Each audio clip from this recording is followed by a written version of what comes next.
శ్రీ శ్రీ శ్రీ భారతీ తీర్థస్వామి వారి యొక్క దివ్యమైనటువంటి సందేశంతో ప్రారంభమై వారి యొక్క అనుగ్రహ ఆశీస్సులతో ప్రారంభమైన ఈ శ్రీరామాయణ యజ్ఞ కార్యక్రమంలో 42 రోజుల పాటు 7 రోజులు ఒక కాండ చొప్పున 6 కాండలు 6 ఏళ్ళు 42 రోజులలో పూర్తి చేసి చిట్ట చివర పట్టాభిషేకం వరకు శ్రీరామాయణాన్ని సంపూర్ణంగా ప్రవచనం చేసేటటువంటి భాగ్యం నాకు కలగడం పరమేశ్వరుని యొక్క నిర్హేతుక కృపాకటాక్ష వీక్షణంగా భావన చేస్తున్నాను. శ్రీరామాయణం నిజంగా శ్రీరామాయణం. ఎందుచేత నేను ఈ మాట అంటున్నానంటే, ఇప్పుడే మీరు పీఠాధిపతుల యొక్క అనుగ్రహ భాషణంలో విన్నారు. వేదవేద్యే పరే పుంసి జాతే దశరథాత్మజే వేద ప్రచేత సాదాసీత్ సాక్షాత్ రామాయణాత్మన అంటారు.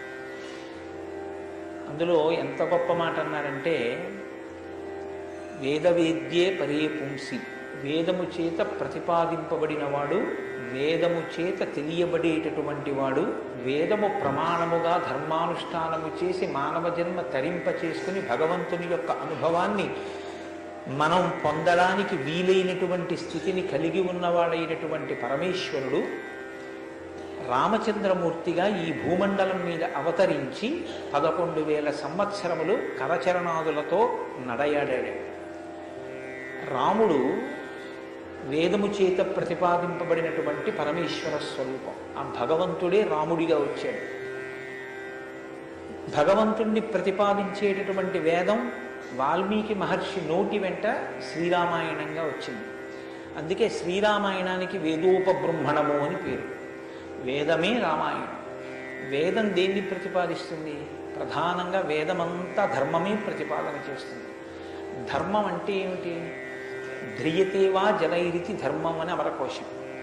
ధర్మం అంటే తెలుసుకోవడం ధర్మంలో ఒక భాగం. కేవలం తెలుసుకోవడం ధర్మం కాదు. తెలుసుకున్నాడు, అనుష్ఠించడు, అప్పుడు ధర్మమా అంటే ధర్మం కాదు. మీరు శ్రీరామాయణాన్ని జాగ్రత్తగా పరిశీలన చేస్తే రాముడికి ఎన్ని తెలుసో ఎంత తెలుసో, రావణుడికి అన్ని తెలుసు అంతా తెలుసు. కానీ రాముడి ముందు రావణుడు ఎందుకు నిలబడలేకపోయాడు? ఒక్కటే కారణం, తాను తెలుసుకున్నది తాను విన్నది అనుష్ఠించాడు రామచంద్రమూర్తి. తాను విన్నది తాను తెలుసుకున్నది తన సౌకర్యానికి అనుగుణంగా మార్చుకుని దబాయించి బ్రతికే ప్రయత్నం చేస్తాడు రావణాసుడు. ధర్మాన్ని మీరు తెలుసుకోవడం ప్రధానం ఎంతో, దాన్ని అనుష్ఠించడం కూడా అంతే అవసరం. అనుష్ఠానానికి పనికిరానటువంటి ధర్మం ఉపయోగం లేనిదవుతుంది. ఇంట్లో కర్ర ఉంది, వీధిలో కుక్క ఉంది. కుక్క మీ మీద పడడానికి ఉద్యుక్తమవుతున్న సమయంలో మీ ఇంట్లో కర్ర ఉంది కదా అని మీ మీద పడ్డం మానదు. మీ చేతిలో కర్ర ఉంటే కుక్క మీ మీద పడకుండా ఉంటుంది. ధర్మో రక్షతి రక్షిత అన్న మాటకు అర్థం ఏంటంటే, మీరు ధర్మాన్ని అనుష్ఠిస్తే మిమ్మల్ని ధర్మం కాపాడుతుంది. ధర్మం విషయంలో తెలుసుకోవలసినటువంటి అత్యంత ముఖ్యమైన విషయం ఒకటి ఉంటుంది. ధర్మం ఇలా అనుష్ఠిస్తే అలా వెంటనే ఫలితం ఇవ్వాలని ఎక్కడ ఉండదు. ఒకచో అలా ఉండొచ్చు. ధర్మం ఎటువంటిదంటే, పంట పండడం కోసమని చెప్పి వ్యవసాయదారుడు భూమిని దున్నడం మొదలు పెడతాడు. భూమిని దున్నగానే పంట పండుతుందా? భూమిని దున్నిన తరువాత వర్షం పడే వరకు ఎదురు చూడాలి. వర్షం పడితే పంట పండుతుందా? విత్తనాలు వేయాలి. విత్తనాలు వేస్తే పంట పండుతుందా? మొలకలెత్తాలి. మొలకలెత్తినంత మాత్రాన పంట పండుతుందా? దానికి చీడా పీడా పట్టకుండా సస్యరక్షణ చేసుకోవాలి. 6 గాలము శ్రమిస్తే చిట్ట చివర ఆ పంట బాగా చేతికొచ్చి ఫలసాయాన్ని ఇస్తుంది. అప్పుడు కోత కోసి తెచ్చి పొలం గట్టున వేసి బస్తాలకెత్తి ఇంటికి తీసుకెళ్లి దాచుకునే పర్యంతమూ పండిన పంట మీ చేతికి వచ్చింది అని నమ్మకంగా చెప్పడం సాధ్యం కాదు. ధర్మం కూడా అంతే. ఇవాళ మీరు ధర్మం చేశారు అని వెంటనే ఫలితం ఇవ్వదు. అధర్మం కూడా అంతే. మీరు ఇవాళ అధర్మం చేశారు అని వెంటనే ఫలితం ఇవ్వదు. లోకంలో మీరు చూస్తూ ఉంటారు, ఒక్కొక్కడు చాలా పాపాచరణముతో ఉంటాడు. ఈశ్వరుని యందు భక్తి ఉండదు. శాస్త్రం ఏది వద్దందో అది చేస్తూ ఉంటాడు, కానీ సర్వసుఖములను అనుభవిస్తూ ఉంటాడు. మనకేమనిపిస్తుందంటే ఆయన ఈశ్వరుణ్ణి ధిక్కరించాడు కదా, ఆయన ఏం ధర్మం పాటించట్లేదు కదా, ఆయన ఏం వేద ప్రమాణాన్ని అంగీకరించట్లేదు కదా, ఆయన సంతోషంగా సుఖంగా ఉన్నాడు. అన్నీ విని అన్నీ నమ్మి అన్నీ విశ్వసించి వేదమును ప్రమాణముగా స్వీకరించి ధర్మమును అనుష్ఠించినటువంటి నేను కష్టాలు పడుతున్నాను. ఏమిటి ఉపయోగం ఈ ధర్మం పట్టుకుంటే అనిపిస్తుంది. ధర్మం పట్టుకోవడం ఎటువంటిది అంటే పంట పండడం కోసమని పొలం దున్నడం లాంటిది. పొలం దున్ని కష్టపడిన వాడికి పంట ఎప్పటికైనా చేతికొచ్చినట్టే. ధర్మాన్ని అనుష్ఠించిన వాడికి కూడా ధర్మం కాపాడి తీరుతుంది. అధర్మం ఇంటికి అంటుకున్నటువంటి చిన్న మంట లాంటిది. చిన్న మంటే కదా నన్ను ఏం చేస్తుందని పడుకున్న వాడికి చిట్ట చివర ఇల్లంతా ఎలా కాలిపోతుందో, అధర్మంలో మనం ఉన్నామని తెలుసుకుని అధర్మ పథంలోంచి బయటికి వచ్చే ప్రయత్నం చేయకపోతే చిట్ట చివరికి జరిగేటటువంటి పరిణామం కూడా అలాగే ఉంటుంది. కాంచన లంక ఉంది, అంత బలగం ఉంది, అంత గొప్ప సుఖాలు అనుభవించాడు, 10 తలకాయలున్నాయి, గొప్ప తపస్సు ఉంది, ఈశ్వరుడి యొక్క అనుగ్రహాన్ని పొందాడు, పరమేశ్వరుణ్ణి సాకారంగా దర్శనం చేశాడు, పుష్పక విమానం ఎక్కి ప్రపంచమంతా తిరిగాడు. చిట్ట చివరికి ఏమయ్యాడు? అధర్మాన్ని పట్టుకున్నందుకు కడుపున పుట్టినటువంటి బిడ్డల దగ్గర నుండి భార్య చిట్ట చివర ఏడుస్తూ యుద్ధభూమిలోకి వచ్చి నువ్వు అధర్మాన్ని పాటించడం వల్లే ఇటువంటి చావు చచ్చావని మండోదరి గుండెలు బాదుకుని ఏడ్చేటటువంటి స్థితిని రావణుడు పొందాడు. ప్రతి క్షణం ధర్మాన్ని అనుష్ఠించాడు. ఎంత ఓపికగా అనుష్ఠించాడంటే ఎన్ని కష్టాలైనా రాని ఆయనకి కావలసింది మాత్రం ఒక్కటే, ధర్మం. ధర్మమా సుఖమా, ధర్మమా కష్టమా, ధర్మమా ప్రయోజనమా, ధర్మమా అడ్డదారా, ధర్మమా కోరిక తీరడమా, మీరు పక్కన ఏవి పెట్టి చూడండి, శ్రీరామచంద్రమూర్తి జీవితం అంతా ఒకటి, ధర్మమే. వాళ్ళన్నాడు సుగ్రీవుడితో ఎందుకు స్నేహం చేశావు? నాతో స్నేహం చేస్తే రావణాసురుణ్ణి నిగ్రహించి నీ భార్యని వెంటనే ఇప్పిద్దును, ఎందుకు సుగ్రీవుడితో స్నేహం చేశావని అడిగాడు. నాకు కావలసింది ధర్మం. అధర్మాన్ని పాటించేటటువంటి నీతోటి స్నేహం వల్ల నా భార్యని తెచ్చుకోవడం నాకు అక్కర్లేదు, అందుకు నిన్ను నిగ్రహించానన్నాడు. తండ్రి మరణించాడు, చెక్కు చెదరలేదు. భార్యను అపహరించారు, చెక్కు చెదరలేదు. రాజ్యం పోయింది, చెక్కు చెదరలేదు. జటాయువు మరణించాడు, చెక్కు చెదరలేదు. ఇలా కాదన్నయ్య, ఈ మార్గాన్ని విడిచిపెట్టి ఇలా వెళ్ళన్నాడు. తోడ పుట్టినటువంటి లక్ష్మణమూర్తి నాకు వద్దన్నాడు. కన్న తల్లి కౌసల్య అంది, నీ తండ్రి ఇటువంటి దురాత్ముడు కాబట్టి నన్ను కూడా నీతో తీసుకెళ్ళండి. వద్దమ్మా, ధర్మం ప్రధానం అన్నాడు. ఎన్ని పర్యాయాలు ఆయన మాట్లాడితే ధర్మం ధర్మం ధర్మం. అయితే ఇక్కడ మీరు ఒక మాట గమనించవలసి ఉంటుంది. ధర్మం అంటే ఏది ధర్మం? కోటేశ్వరరావు గారు చెప్తే ధర్మం అవుతుందా? లేకపోతే ఎవరో నేను ఇది చెప్తానండి ఇది ధర్మం అంటే అవుతుందా? మనం చెప్తే ధర్మం అవదు, వేదం చెప్తే ధర్మం అవుతుంది. వేదం ఏది చెప్పిందో అది ధర్మం. వేదమునకు వ్యతిరేకముగా చెప్పనటువంటి స్మృతి చెప్పినది ధర్మం. వేదమునకు వ్యతిరేకంగా చెప్పని స్మృతి చెప్పిన మాట పాటించిన వాడిది ధర్మం. ఆ ధర్మం ఎవడు పట్టుకుంటాడో వాడే శ్రీరాముడు. ఆ ధర్మాన్ని ఎవడు పట్టుకుంటాడో వాడు అంతిమంగా పొందేది ఏదంటే విజయమే. 11,000 సంవత్సరములు ఈ భూమండలాన్ని పరిపాలించినటువంటి రామచంద్రమూర్తి పడనటువంటి కష్టం లేదు. ఇన్ని కష్టాలు పడుతున్నా ఆయన ఇతరులకు సుఖాన్ని ఇచ్చాడు, ఇతరులకు ఆనందం ఇచ్చాడు, ఇతరులకు సంతోషం ఇచ్చాడు తప్ప నేనింత కష్టంలో ఉన్నాను మీరు ఎందుకు నవ్వాలని ఆయన ఎన్నడూ అడగలేదు. అందుకే రాముడు యోగి అన్నారు పెద్దలు. యోగి అంటే పైన ఎన్ని కష్టాలైనా రావచ్చు, కానీ లోపల మాత్రం తాను నిర్వికారంగా ఉంటాడు. అందుకే పుట్టినది కూడా నవమి తిథి నాడు పుట్టాడు మహానుభావుడు. 9 అంకెకున్న గొప్పతనం చూడండి. మీరు ఎంత పెట్టి 9ని హెచ్చ వేయండి మళ్ళీ 9గా మారుతూ ఉంటుంది.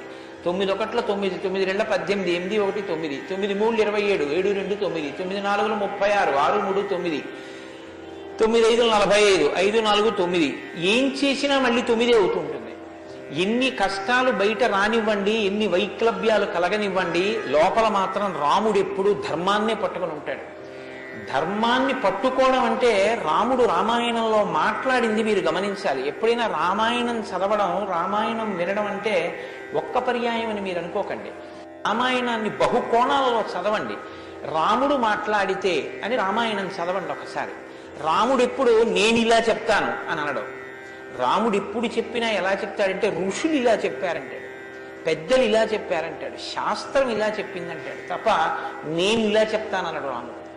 తన నిర్ణయం కాదు, తాను ఏది చెప్పాలో కాదు, శాస్త్రం ఏం చెప్పిందో చెప్తాడు, ఋషులు ఏం చెప్పారో చెప్తాడు, పెద్దలు ఏం చెప్పారో చెప్తాడు, తాను ఎందుకు ధర్మాన్ని అనుష్ఠిస్తున్నానో చెప్తాడు. తన జీవితాన్ని ఆదర్శవంతంగా తీసుకొచ్చి మనుష్య జాతికంతటికి ఫలంగా అందించాడు. అటువంటి ధర్మాత్ముడైనటువంటి రామచంద్రమూర్తి మనుష్యుడిగా అవతారాన్ని స్వీకరించి ఉండకపోతే అసలు మనుష్యుని యొక్క జన్మ ప్రయోజనం ఇంత గొప్పవాడా మనిషి అన్న విషయమే లోకానికి అర్థమయ్యుండేది కాదు. ఎందుకంటే మీరు ఒక విషయాన్ని జాగ్రత్తగా గమనించండి, రామావతార స్వీకారానికి ముందరే రామనామం లోకంలో ఉంది. రామావతారానికి ముందు రామనామం లేకపోతే వాల్మీకి మహర్షికి రామనామాన్ని ఎలాగా ఉపదేశం చేశారు ఋషులు?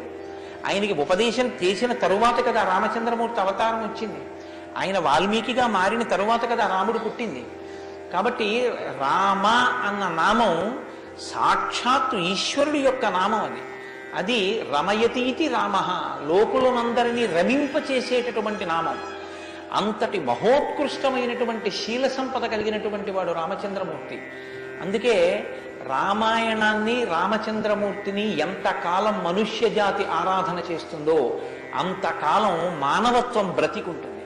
ఏనాడు రామచంద్రమూర్తిని మరిచిపోతామో, ఏనాడు రామాయణం మనకు అక్కర్లేదని అంటామో, ఆనాడు మనిషిగా కనపడుతున్న మనుష్యత్వం చచ్చిపోతుంది, మానవత్వం చచ్చిపోతుంది, నరత్వం చచ్చిపోతుంది. అది పోయిన నాడు నరజన్మ యొక్క ప్రయోజనమే పోతుంది.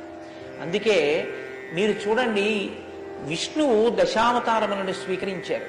వేదోద్ధారణ, మందరాభరణ, పృథ్వీధర్మ నిర్మాణ, ప్రహ్లాదత్రాణ, బలిప్రతారణ, నృపాహంకార నిర్వాపన, వైదేహీరమణ, ధనంజయ జయ వ్యాపార పారీణ, క్షోణీ దివ్యత్కరుణ, తమోహరణ, తండ్రి వెంకటేశ ప్రభో.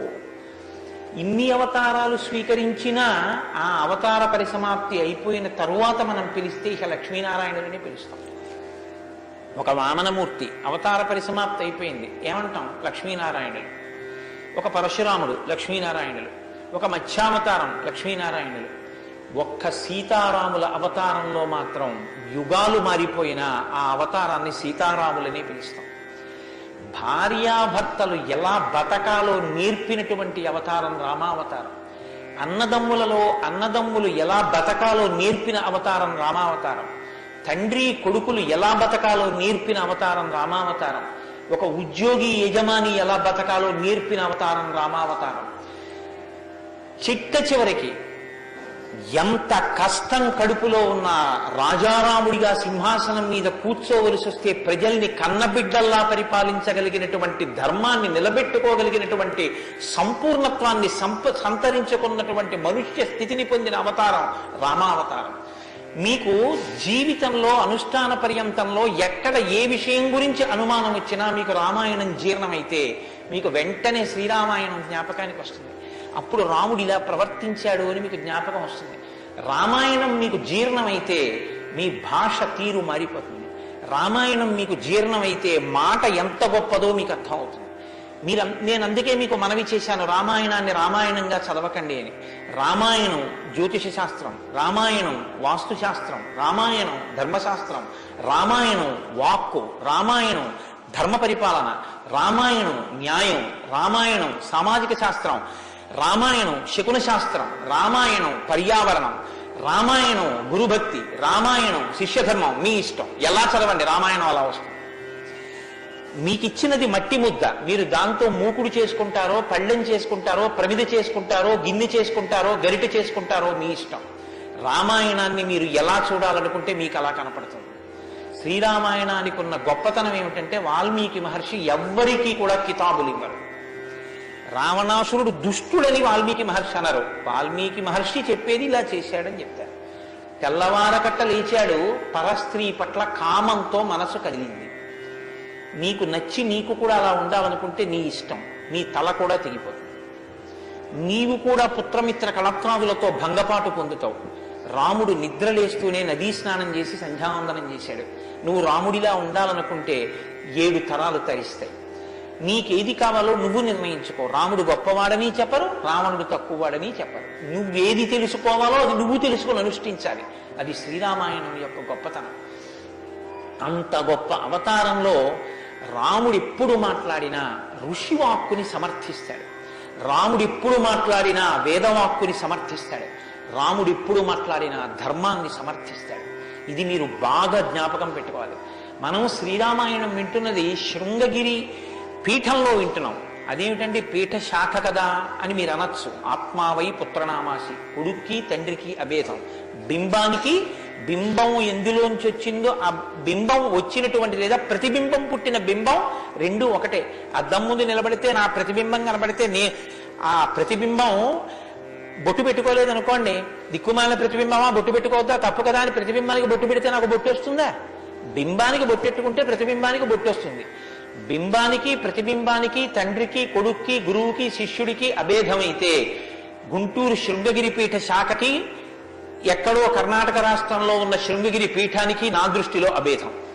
శృంగగిరి పీఠంలో కూర్చుని శ్రీరామాయణ ప్రవచనం చెయ్యవలసి వస్తే నేను ఒక మాట చెప్పకుండా రామాయణాన్ని ప్రారంభించేస్తే నేను ఒక పొరపాటు చేసిన వాడిని అవుతాను.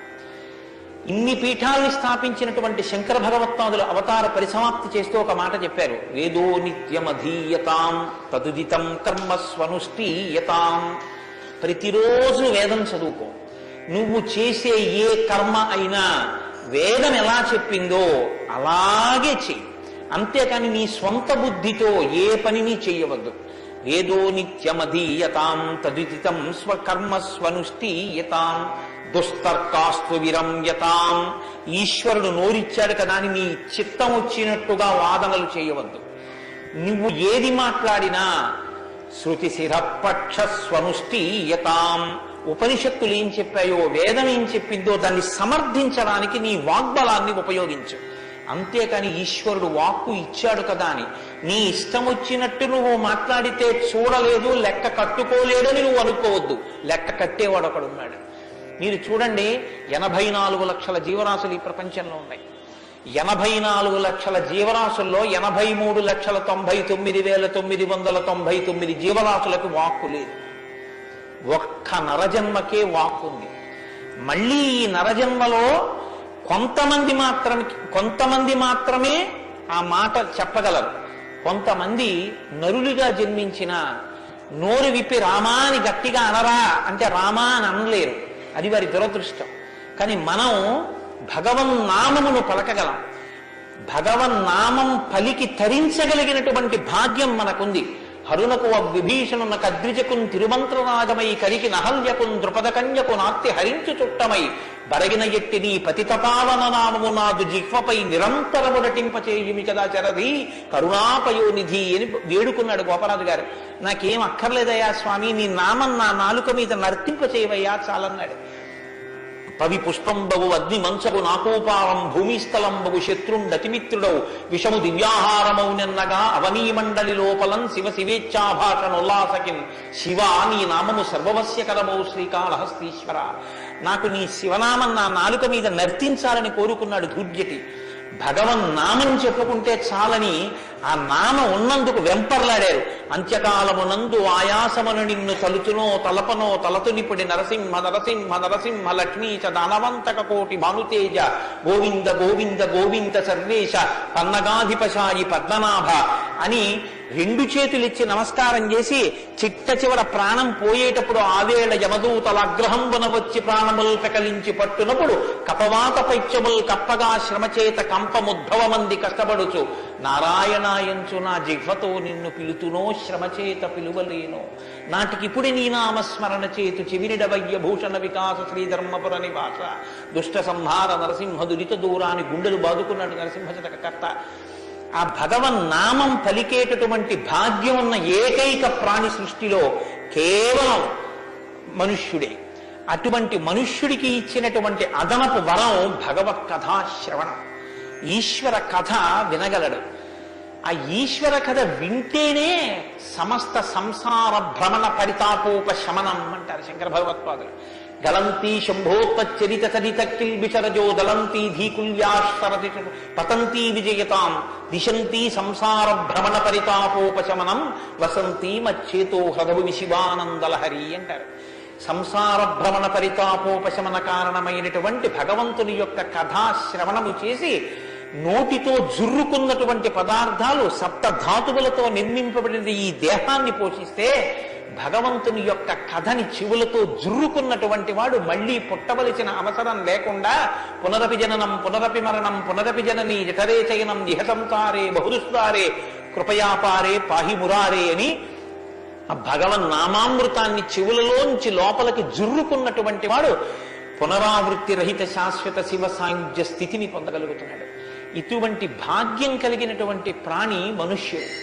ఆ మనుష్యుని యొక్క జీవితం ఎంత గొప్పదో, అసలు నరుడంతే ఎంత గొప్పవాడో నిరూపించినటువంటి అవతారం రా. మనుష్య జన్మ అంటే అంత సులకనగా చూడబడినటువంటి రోజుల్లో నరుడంటే ఎంత గొప్పవాడో నిరూపించి చూపించాడు. అందుకే ఆయన అవతార పరిసమాప్తి చెయ్యాలి అంటే రావణ సంహారం చేసేసి అవతార పరిసమాప్తి చేసేయచ్చు. కానీ ఆయన అలా చేయలేదు, ప్రతిజ్ఞ చేశారు. దశవర్ష సహస్రాన్ని దశవర్ష శతానిచ, నేను 11,000 సంవత్సరములు ఈ భూమండలం మీద నడుస్తానన్నారు. దేని కొరకు అంటే 11,000 సంవత్సరములు నేను ఈ భూమి మీద ఉండి భార్యాసహితుడనై బిడ్డల్ని కని ధర్మాన్ని అనుష్ఠించి ఒక నరుడు ధర్మాన్ని పట్టుకుంటే ఎంత గొప్పవాడు కాగలడో నిరూపిస్తానన్నాడు రాముడు. అటువంటి నరుడి కథ అయినటువంటి రామకథ వినకపోతే, రాముడికి కృతజ్ఞతలు ఆవిష్కరించకపోతే, మనసార రామనామం చెప్పకపోతే, రామచంద్రమూర్తికి నమస్కరించకపోతే ఆ జన్మ వృధా అయిపోయినటువంటి జన్మ. అంతటి మహాత్ముడు రామచంద్రమూర్తి. కాబట్టి వేదవేద్యే పరే పుంసీ జాతే దశరథాత్మజే వేద ప్రచేతసాదాసీత్ సాక్షాత్ రామాయణాత్మన. వేదము వేదోపబృంహణమై రామకథగా భూలోకంలో వచ్చింది. ఆ వేదము ఈశ్వరుని యొక్క శ్వాస. ఈ వేదము వాల్మీకి గిరి సంభూత. వాల్మీకి అనబడేటటువంటి పర్వతంలోంచి పుట్టినటువంటి ఒక జీవనది. వేదము మనం వెళ్ళి స్నానం చెయ్యాలి, మనం వెళ్ళి దర్శనం చెయ్యాలి. రామాయణము ప్రవహించి ఇంటింటి ముందు నుంచి విడిపోయినటువంటి గంగ లాంటిది. దక్షిణామూర్తి వేదం, శంకరాచార్యుల వారు రామాయణం. దక్షిణామూర్తి ఎక్కడో ఒక్క చోట కూర్చుని ఉంటారు. సనక సనందనాదులు కూడా ఆయన కూర్చున్న చోటికే వెళ్ళి నమస్కారం చేసి జ్ఞానోపలబ్ధి పొందాలి. శంకరాచార్యుల వారు అలా కాదు. శంభోర్మూర్తి చరతి భువనే శంకరాచార్య రూప. ఆ దక్షిణామూర్తి మౌనం విడిచిపెట్టి ఆసేత హిమాచల పర్యంతం పాదచారి అయి 3 పర్యాయములు పరిగెట్టించి వేద విరుద్ధమైన వాదనలు ఖండించి మళ్లీ వేద విరుద్ధమైన వాదనలు ఈ భారతదేశంలోకి ప్రవేశించకుండా కాపు పెట్టాలన్న ఉద్దేశ్యంతో తూర్పున జగన్నాథులో గోవర్ధన పీఠమో, పడమర ద్వారకలో కాళికాపీఠమో, ఉత్తరమున బద్రికాశ్రమములో జ్యోతిపీఠమో, దక్షిణమున శృంగగిరిలో శారదాపీఠమో, 4 చోట్ల 4 పీఠములను కాపు పెట్టి గురు పరంపర నిరంతరము కొనసాగేటట్టుగా మనని అనుగ్రహించి వేద విరుద్ధమైన వాదనలు భారతదేశంలో ప్రవేశించకుండా రక్షించినటువంటి మహాపురుషుడైనటువంటి శంకర భగవత్పాదులు తానే ఆసేతు హిమాచలం పరిగెట్టించి ప్రతి ఇంటి ముందుకొచ్చి జ్ఞానబోధ చేసినట్టు రామాయణం అనేటటువంటి గంగ వాల్మీకి గిరిశంభూతయ్యి వాడలా ప్రవహించింది. రామకథ రామనామం తెలియనివాడు లోకంలో ఉండడు. ఏదైనా తెలియదేమో, రామకథ తెలియనివాడు రామనామం తెలియనివాడు లోకంలో ఉండడు. మంచికైనా రామనామం, చెడుకైనా రామనామం. ఏమయ్యా అంత పని చేసావా? రామరామ నేను చేస్తానండి అంటాడు. ఏదైనా చూడకూడదు చూస్తే రామరామ ఇలాంటిది చూశానేమండి అంటాడు. ఏదైనా మంచి జరిగితే రామరామ ఎంత మంచి మాట విన్నాను ఇవ్వాలంటాడు. భారతీయ సంస్కృతిలో రామనామం మమేకమైపోయింది. అటువంటి రామాయణం, అటువంటి రామనామం ధర్మానికి ఆలవాలం. ధర్మాన్ని వ్యతిరేకించడం కన్నా ఘోరమైన పాపం లోకంలో ఇంకోటి ఉండదు. ఇవాల్టి రోజున రామాయణం యొక్క ఆవశ్యకత మరీ ఎక్కువ. ఎందుచేతనో తెలుసా అండి? ఒకానొకప్పుడు ధర్మానికి వ్యతిరేకంగా మాట్లాడితేనే చాలా దోషం. అటువంటిది ఇవాళ ఏ స్థితి వచ్చేసిందంటే ధర్మాన్ని ధర్మము అని పేరు పెట్టి వ్యతిరేకంగా మాట్లాడితే బాగుండదని ధర్మానికి ఇంకొక పేరు పెట్టి వ్యతిరేకంగా మాట్లాడే రోజులు వచ్చాయి. ఒకడు ఆవుని చంపేయాలనుకున్నాడు. ఆవుని చంపేయండి అంటే మిగిలిన వాళ్ళు బుద్ధి ఉందా లేదా అంటారు. అందుకని ఆవుని ఇంకొక క్రూర మృగం పేరు పెట్టి పిలిచి చంపేయమన్నాడు వాడు. ఎంత గడుసరితనం చూడండి. ఈ పులిని చంపేయండి అన్నాడు. పులిని చంపేయండి అంటే చూడని వాడు ఏమనుకుంటాడు? పులిని చంపేస్తే తప్పేమిటి, వచ్చి ఊళ్ళ మీద పడిపోతుంది అనుకుంటాడు. అది పావుని చంపేయండి అన్నాడు.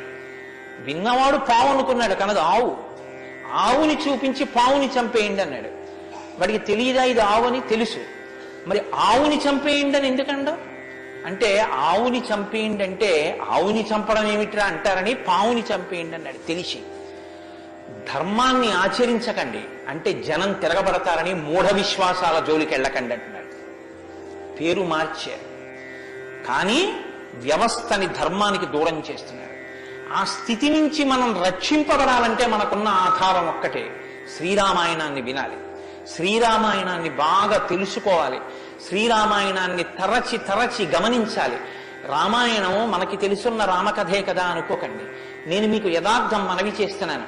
మీరు రామాయణాన్ని ఎన్ని మాటలు చదవండి, ఎన్ని మాటలు వినండి, మీకు రామాయణం కొత్త కోణంలో ప్రకాశిస్తుంది, రామాయణం కొత్త కోణంలో భాషిస్తుంది. అంత గొప్ప రామాయణం. సరే, నువ్వు చెప్పేది రామాయణం కదా, రామాయణం గురించి ఎందుకు అంతసేపు చెప్తావు? మేము ఎదర వింటాం కదా రామాయణం, అసలు నువ్వు రామాయణం ప్రారంభం చెయ్యి అని మీరు అంటారు. నాకు తెలుసు. శ్రీరామాయణ ప్రారంభం ఎక్కడ జరిగింది అంటే, తపస్వాధ్యాయ నిరతం తపస్వీ వాగ్విదాం వరం నారదం పరిపప్రచ్చర్ వాల్మీకి మునిపుంగవం అన్నారు. ఒకానొక నాడు వాల్మీకి మహర్షి తన ఆశ్రమంలో ఉన్నారు. నారద మహర్షి వచ్చారు. నారద మహర్షి వస్తే వచ్చిన నారద మహర్షి ఎటువంటి వారో చెప్తున్నారు. మొదట ఏదో నారదుడు వచ్చారు, వాల్మీకి అడిగారు, అది కాదు ఆ శ్లోకం. మీరు ఆ శ్లోకాన్ని చాలా జాగ్రత్తగా గమనించాలి. ఎటువంటి నారదుడు, ఎటువంటి వాల్మీకి మహర్షి ఆశ్రమానికి వచ్చారట? తపస్వాధ్యాయ నిరతం తపస్వి వాగ్విదాం వరం నారదం పరిపప్రచ్చర్ వాల్మీకిర్ మునిపుంగవం. ఈ శ్లోకం నేను చెప్పే ముందు మీతో ఒక మాట నేను మనవి చెయ్యాలి. వాల్మీకి మహర్షి ఆశ్రమానికి నారదుడు వచ్చి సంక్షేప రామాయణం చెప్పిన తరువాత కదా రామాయణం ప్రచారంలోకి వచ్చింది. వాల్మీకి మహర్షి ఆశ్రమానికి నారద మహర్షి వచ్చిన తరువాత రామాయణాన్ని ఎవరికి నేర్పారు? ఆయన రచన చేసి మొట్టమొదట ఎవరికి నేర్పి ఉండాలి? ప్రవాహము అంటే ఎవరి ద్వారానో వెళ్ళాలి కదా. అది మొట్టమొదట లోకంలో దాన్ని ప్రచారం ఎవరితో ప్రారంభమైంది? వాల్మీకి రామాయణ రచన చేసి ఎవరికి నేర్పారు? వాల్మీకి రామాయణ రచన చెయ్యగానే నేర్పిన మొట్టమొదటి శిష్యులు లవకుశులు. లవకుశులకి మొట్టమొదట రామాయణం నేర్పుంటే సీతమ్మ వాల్మీకి ఆశ్రమంలో ఉందా లేదా? ఉంది. వాల్మీకి ఆశ్రమంలోకి సీతమ్మ వచ్చి లవకుశులు పెద్దవాళ్ళై గురువు గారి దగ్గర శ్రీరామాయణాన్ని ఉపదేశం పొందడానికి యోగ్యమైనంత వయస్సు వచ్చేసిన తరువాత నారద మహర్షి వచ్చారు. వచ్చి సంక్షేప రామాయణం చెప్పారు. అప్పటి వరకు రామాయణం లేదు లోకంలో, అంతే. ఇంకా తర్వాత కదా వాల్మీకి రచించారు సంక్షేప రామాయణం విన్నాక. కాబట్టి ఇప్పుడు రామాయణ కథ ఏ స్థాయిలో ఉంది, ఏ స్థితి దగ్గర ఉంది? రామాయణ రచన మొదలయ్యేప్పటికీ రామాయణం పూర్తయిపోయే స్థితిలో, రామాయణం పూర్తయిపోయే స్థితిలో రామాయణ రచన ప్రారంభమైంది. ఇది మీరు గమనించాలి. రామచంద్రమూర్తి పుట్టక ముందు రామాయణాన్ని రచించలేదు వాల్మీకి. రామచంద్రమూర్తి పట్టాభిషేక పూర్వం రామాయణ రచన జరగలేదు. రామాయణ రచన ఎప్పుడు జరిగినట్టు? రామచంద్రమూర్తి పట్టాభిషేకం చేసుకుని సీతమ్మ తల్లిని అడవులలో విడిచిపెట్టి, అడవులలో ఉన్న సీతమ్మని వాల్మీకి మహర్షి తన కుటీరానికి తీసుకెళ్లి లవకుశులు జన్మించి వాళ్ళు పెరిగి పెద్దవాళ్ళై యోగ్యులై విద్యాభ్యాసం చేసి సంగీత విద్యలో మంచి నిష్ణాతులై వాల్మీకి మహర్షి రచించిన రామాయణాన్ని బోధ చేస్తే నేర్చుకుని లోకంలో ప్రచారం చెయ్యగలిగినంత వయస్సు వాళ్ళు వచ్చిన తరువాత నారద మహర్షి వచ్చారు అక్కడికి. అలా ఎందుకు జరగాలి అంటే, వచ్చినటువంటి మహానుభావుడు రామచంద్రమూర్తిగా వచ్చాడు, మనుష్యుడిగా నడిచి చూపించేశాడు. అప్పటికే 11,000 సంవత్సరాలు ఇంచుమించు పూర్తయిపోతున్నాయి. జరిగిన కథ జరిగిపోయింది. జరిగిన కథ జరిగిపోయిన తర్వాత ఇప్పుడు వచ్చాడు నారదుడు. ఇప్పుడు జరిగిపోయిన కథలో అడుగు తీసి అడుగు వేస్తే ధర్మం రామాయణంలో. అడుగు తీసి అడుగు వేస్తే ఎంత కథ చెప్పాలండి నారదుడు వాల్మీకి మహర్షికి? రాముడు పుట్టుక ముందు దగ్గర నుంచి చాలా కష్టపడి రాముడు ఇలా మాట్లాడాడు, రాముడు అలా మాట్లాడాడు, సీతమ్మ రాముడి దగ్గరికి ఇలా వెళ్ళింది, దశరథ మహారాజు గారి దగ్గరికి రాముడు ఇలా వెళ్ళాడు, రాముడు కౌశల్య దగ్గరికి ఇలా వెళ్ళాడు, రాముడితో ఇలా మాట్లాడాడు, ఇవన్నీ నారదుడు చెప్పాలి. నారదుడు ఎలా చెప్పగలడు? చెప్పగలడు. సర్వజ్ఞుడు, మహానుభావుడు, గురుస్వరూపం కాబట్టి చెప్పగలడు. కానీ అలా చెప్తూ వెడితే రామాయణం ఎవరు చెప్పినట్టు అవుతుంది? నారదుడు చెప్పింది వాల్మీకి రాసింది అవుతుంది. మరి వాల్మీకి రామాయణ రచన చేశారని మనం ఎలా చెప్తున్నాం? ఒకటే కారణం, సంక్షేప రామాయణమే నారదుడు చెప్పాడు. కేవలం ఒక 100 శ్లోకాల దగ్గరలో రామకథని ఒక్కసారి అలా చిన్న మాల కింద అల్లి చెప్పి వెళ్ళిపోయాడంతే. మిగిలిన రామకథ రాముడు ఎలా కదిలాడో, ఎలా అడుగేశాడో, ఎలా నడిచాడో, ఎలా మాట్లాడాడో ఇవన్నీ వాల్మీకి మహర్షికి కనపడ్డాయి. ఎప్పుడు? అయిపోయాక కదండి. రాముడు పుట్టేశాక, రాముడు మాట్లాడాక, రాముడి పెళ్ళైపోయాక, రాముడు యుద్ధం చేశాక, రాముడు అప్పుడు సీతమ్మతో అంతఃపురంలో ఇలా మాట్లాడాడని వాల్మీకి తెలిసింది. ఎలా తెలిసింది? 2 కారణాలతో తెలియాలి. రాముడు చెప్పాలి, 2 వాల్మీకి ఊహ చెయ్యాలి. రాముడు చెప్తే అన్ని అలా ఏకాంతంలో తాను సీతమ్మతో మాట్లాడినవి కూడా చెప్తాడా? మర్యాదా పురుషోత్తముడైన వాడు. 2 ఊహ చేస్తే ఊహ నిజం కావాలని ఎక్కడుంది? అప్పుడు రామాయణం మీరు వేదోపబ్రహ్మణంగా ప్రమాణంగా ఎలా స్వీకరించి చెప్పుకుంటున్నారు ఇవాళకి? కాబట్టి ఆ రెండిటికి మధ్యలో ఏదో ఉండాలి మీరు నమ్మాలంటే కదా. ఇప్పుడు చెప్పండి, రామాయణం ఓ కొత్త కోణంలో మీరు వినవలసిన అవసరం ఉందా లేదా ప్రారంభంలోనే? కాబట్టి నారదుడు వచ్చాడు, వాల్మీకి చెప్పాడు, అంతే. వినకండి. ఎటువంటి నారదుడు వచ్చాడు, ఎటువంటి వాల్మీకి చెప్తున్నాడు, అసలు ఏ స్థితిలో ఉన్నారు ఇప్పుడు వాల్మీకి మహర్షి? సీతమ్మ తల్లి ఆయన ఆశ్రమంలో ఉంది. సీతమ్మ తల్లి ఊరట పొందడానికి కావలసిన వాతావరణం ఆశ్రమంలో ఉంది. ఆయన నిరంతరము కూడా తపస్వి అయి ఉన్నారు. తపస్వి అంటే కృచ్ఛచాంద్రాయణాది వ్రతములు చేసేటటువంటి వాడు. అంటే శుక్లపక్షంలో తిథులు పెరుగుతున్నప్పుడు ఒక్కొక్క ముద్ద పెంచుకుంటూ వెడతారు. పౌర్ణమికి పూర్తిగా భోజనం చేస్తారు. బహుళపక్షంలో ఒక్కొక్క ముద్ద తగ్గిస్తూ అమావాస్య వచ్చేటప్పటికి పూర్ణంగా ఆహారం విడిచిపెట్టేస్తారు. ఇలా విడిచిపెట్టి నిరంతరం వేదం చదువుకుంటూ వేదము చేత ప్రతిపాదింపబడిన పరమేశ్వర స్వరూపాన్ని ఇక్కడ అనుభవంలోకి తెచ్చుకునే ప్రయత్నం చేస్తారు. అహం బ్రహ్మాస్మి అంటే అది కదండి. శృంగగిరి పీఠానికి మహావాక్యం అహం బ్రహ్మాస్మి, నేనే ఈశ్వరుడును అన్న వాక్యాన్ని అనుభవపూర్వకం చేసుకోవాలి. దానికి వ్రతం అంతా కర్మాచరణం. ఇప్పుడు ఈ కర్మాచరణం అంతా చేసి తపిస్తున్న వాల్మీకి దేని కొరకు తపిస్తున్నారు? బ్రహ్మముగా తనను తాను తెలుసుకొనుట కొరకు ప్రయత్నిస్తున్నారు. ఇప్పుడు యోగ్యమైన కాలం సిద్ధించింది. యోగ్యమైన కాలం సిద్ధిస్తే ఉపదేశం చెయ్యడానికి రావలసిన వాడు ఎవరు రావాలి? గురువుగారు రావాలి. గురువు గారి కన్నా మంగళస్వరూపం లోకంలో ఉంటుందా? ఇంకుండదు. అన్నిటికన్నా మంగళస్వరూపం ఏది అంటే గురువుగారి. గురువు గారి కన్నా గొప్పవాడు, గురువు గారి కన్నా అధికుడు లోకంలో ఉండడు. న గురోరధికం న గురోరధికం న గురోరధికం ఇది శివశాసనతః. గురువు కన్నా అధికుడి లోకంలో లేడు. మరి ఈశ్వరుడండే అని మీకు అనుమానం రావచ్చు. ఈశ్వరుడి కన్నా అధికుడు గురువే. ఎందువల్ల? అసలు గురువు లేకపోతే ఈశ్వరుడి యొక్క అస్తిత్వం ప్రకటనం కాదు. సరికదా. నేను మీకు ఒక మాటలో చెప్పాలంటే, శృంగగిరి పీఠాధిపత్యం వహించిన చంద్రశేఖర భారతీ స్వామి వారి దగ్గరికి ఒక వ్యక్తి వెళ్ళి అన్నాడు, నా దగ్గర 1 కన్నా ఎక్కువ మంత్రాలు ఉపదేశం పొందినవి ఉన్నాయి. నేను ఒక మంత్రానికి ధ్యాన శ్లోకం చేసి మంత్రాన్ని అనుష్ఠిస్తుంటే ఇంకో మంత్రం యొక్క ధ్యాన శ్లోకంలో స్వరూపం కనపడుతోంది, నన్ను ఏం చేయమంటారని అడిగాడు. ఆయన అన్నారు, నీకు ఉపదేశం చేసినటువంటి గురువు గారి పాదాలు నీకు కనపడుతుంటాయా? అయ్యో నాకు చాలా ఇష్టం అండి, మా గురువు గారి పాదాలు నాకు బాగా జ్ఞాపకం. ఏ మంత్రం చేసినా గురువుగారి పాదాలే చూడన్నారు. అలా ఎలా కుదురుతుందండి అన్నాడు ఆయన. ఆ ధ్యాన శ్లోకంలో రూపం కదా చూడాలి. ఏ మంత్రం చేసినా గురువు గారి పాదాలు ఎలా చూస్తాం? ఏ గురుర్ బ్రహ్మ గురుర్ విష్ణు గురుర్దేవో మహేశ్వర. గురువే బ్రహ్మ, గురువే విష్ణువు, గురువే మహేశ్వరుడు. ఇక గురువు గారి పాదాలే ఆ దేవతలన్నీ. కాబట్టి గురువు గారి పాదాలు చూస్తూ నువ్వు ఏ మంత్రం చెప్పినా ఆ మంత్రం సిద్ధిస్తుంది. అయినప్పుడు ఇప్పుడు గురుదర్శనమే మంగళకరమైనటువంటి దర్శనం. నారదుని యొక్క దర్శనం, నారదుని యొక్క పేరెత్తడం కన్నా గొప్పతనం ఇంకోట్లేదు. కాబట్టి ఇప్పుడు రామాయణ ప్రారంభం దేనితో ప్రారంభమైంది? గురువు గారి దర్శనంతో ప్రారంభమైంది. నారద మహర్షి దర్శనం గురువు యొక్క దర్శనం. ఎవరికి? వాల్మీకి. రామాయణాన్ని నమ్ముకున్న జాతికి ప్రతినిధి.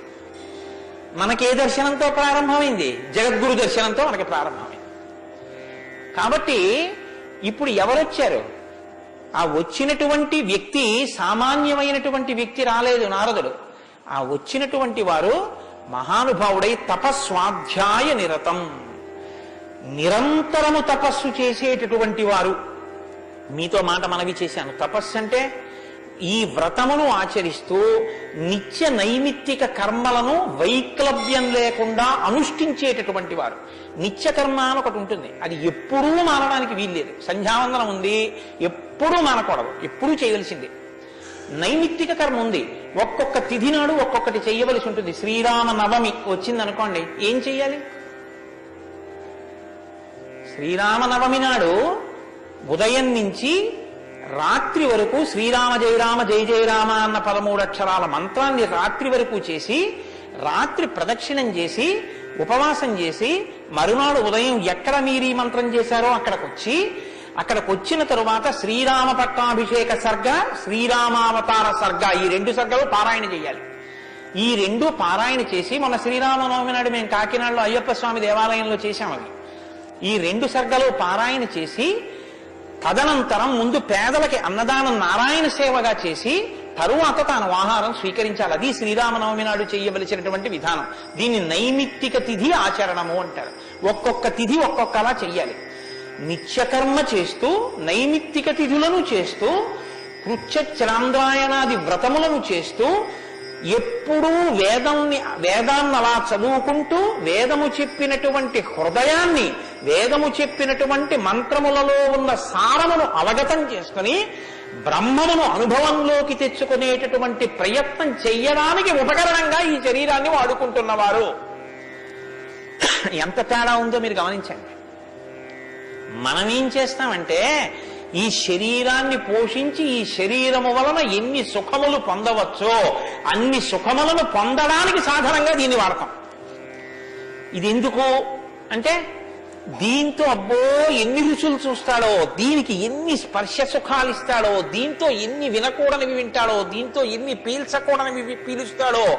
వాళ్ళేం చేస్తారంటే, దీన్ని సాధనంగా చేసుకుని దీన్ని ఎలా వాడుకోవాలో అలా వాడుకుంటూ దీన్ని అడ్డు పెట్టుకుని, దీని ద్వారా దేన్ని తెలుసుకున్న తర్వాత ఇది పడిపోయినా పర్వాలేదో అది తెలుసుకోవడానికి ఉపకరణంగా దీన్ని వాడుకుంటాడు. ఏమిటో నువ్వు అలా అన్నావు కానీ ఆ మాట ఏం స్పష్టంగా లేదని మీరు అంటారు, నాకు తెలుసు. భగవాన్ రమణుల మాటల్లో చెప్తే మీకు స్పష్టంగా అర్థమవుతుంది. ఇప్పుడు నేను అన్న మాటకి తెలుసుకోవలసినది తెలుసుకునేంత వరకు దీన్ని ఉపకరణంగా వాడుకోవడం అంటే ఏమిటని అడిగారు రమణ మహర్షి. ఆయన అన్నారు, భోజనం చేశాక విస్తర అవతల పారేయడం. విస్తరణ ఏం చేస్తారండి? బాదమాకులు తెచ్చి, చీపురు పుల్లలు తెచ్చి, సన్నగా చీల్చి, ముక్కలు చేసి, అన్నం తినేటప్పుడు ఊడిపోయి అన్నంలో కలిసిపోకుండా జాగ్రత్తగా కుట్టి, ఆకు తెచ్చి వేసుకుని, నీళ్లు జల్లి తుడిచి, పదార్థాలు వేసుకుని, అన్నం అంతా తిని ఉత్తరాపోసనం పట్టిన తర్వాత అప్పుడు తీసుకెళ్లి ఆకు మీద పెంటకుప్ప మీద పారేస్తారు. అంతేగాని ఆకు పుట్టింది ఎందుకు అంటే, ఆకు పుట్టింది ఎందుకు అంటే చివరి పెంటకుప్ప మీద పారేయడమేనండి, అది పారేస్తాం అంటారా?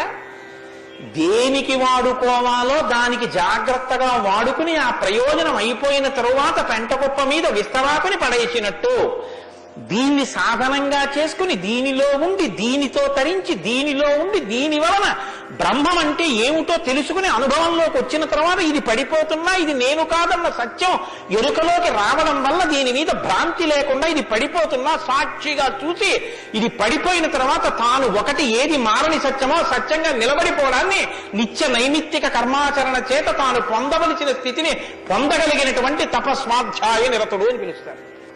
ఇప్పుడు నారదుడు అది అంటే, ఇప్పుడు ఆయన సద్గురువు, మహానుభావుడై ఉన్నాడు. నారం దదాతి ఇది నారద, ఆయన జ్ఞానం ఇస్తాడు.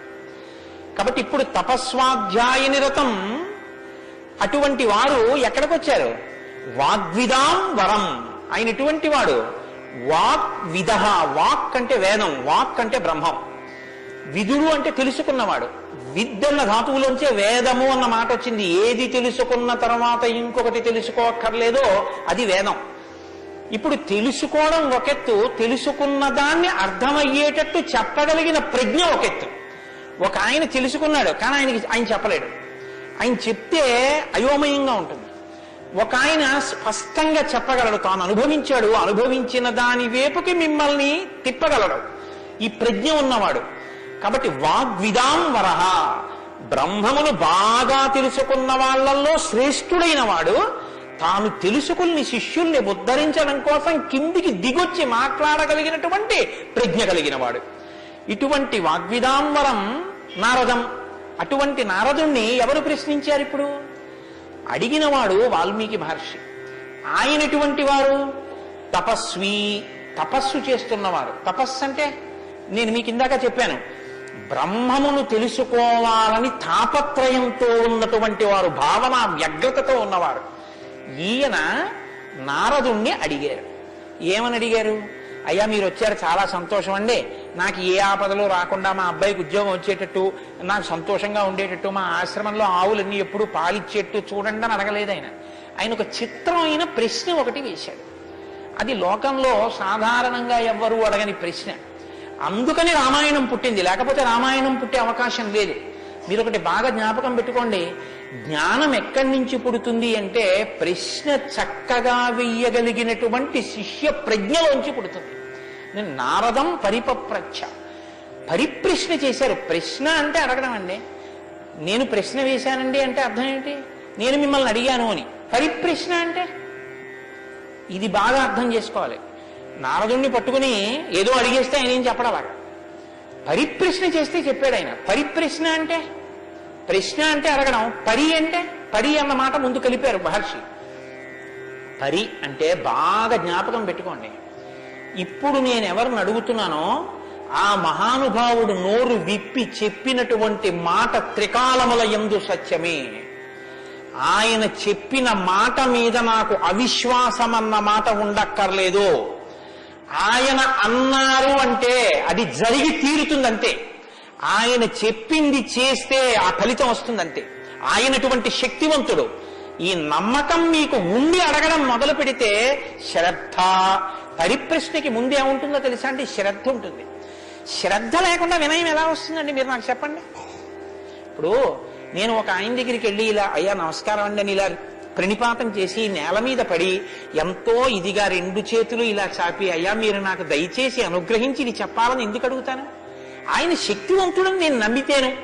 వీడి మొహం వీడికేం వచ్చు అనుకున్నాను అనుకో, నేను నీకేం తెలిసాడో అంత అంతే పరిప్రశ్న చేస్తారేంటి? వినయం ఎప్పుడు ఉంటుంది? ఆయన శక్తివంతుడని తెలిస్తే వినయం ఉంటుంది. ఆయన శక్తివంతుడని మీరు నమ్మడాన్ని శాస్త్రంలో ఏమంటారో తెలుసా అండి? శ్రద్ధ అని పిలుస్తారు. శంకరాచార్యులు వారు భాష్యం చేస్తూ శ్రద్ధ అన్న మాట గురించి ఒక మాట చెప్పారు. శాస్త్రస్య గురువాక్యస్య సత్యబుద్ధ్యావధారణ సా శ్రద్ధా కవితా సిద్ధి యయా వస్తూపలభ్యతే. శ్రద్ధ అన్న మాటకు అర్థం ఏమిటంటే శాస్త్రము చెప్పినా గురువు గారు చెప్పినా అది పరమ సత్యము, ఇక దానికి తిరుగులేదు, అది కాని పాటిస్తే మనకి ఫలితము వచ్చి తీరుతుందని నమ్మడమే శ్రద్ధ అని పేరు. ఆ శ్రద్ధ ఎక్కడుందో దానిలోంచి వినయం వస్తుంది. అప్పుడు గురువు గారిని చూసి వంగి వంగి వంగి వంగి నమస్కరించి మాట్లాడతాం. ఎందుకు మాట్లాడాలి? ఆయన ఏం చేతకాకో మాట్లాడకపోతే ఆనందించలేని వాడో కాడు. ఆయన ఒక్కడు తనలో తాను ఆనందించగలడు. మరి ఇప్పుడు ఎందుకు మాట్లాడుతున్నాడు? నీ కొరకు మాట్లాడుతున్నాడు. ఆయన త్యాగం చేశాడు. ఆయన కంఠానికి శోష కలిగింది, అంటే బాధ కలిగింది.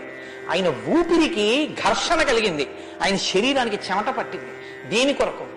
నీ కొరకు. ఆయన నీ కొరకు మాట్లాడుతున్నాడు. ఇది గుర్తిస్తే వినయం. ఈ త్యాగానికి నేనేమి ఇవ్వగలను ఆయనకి?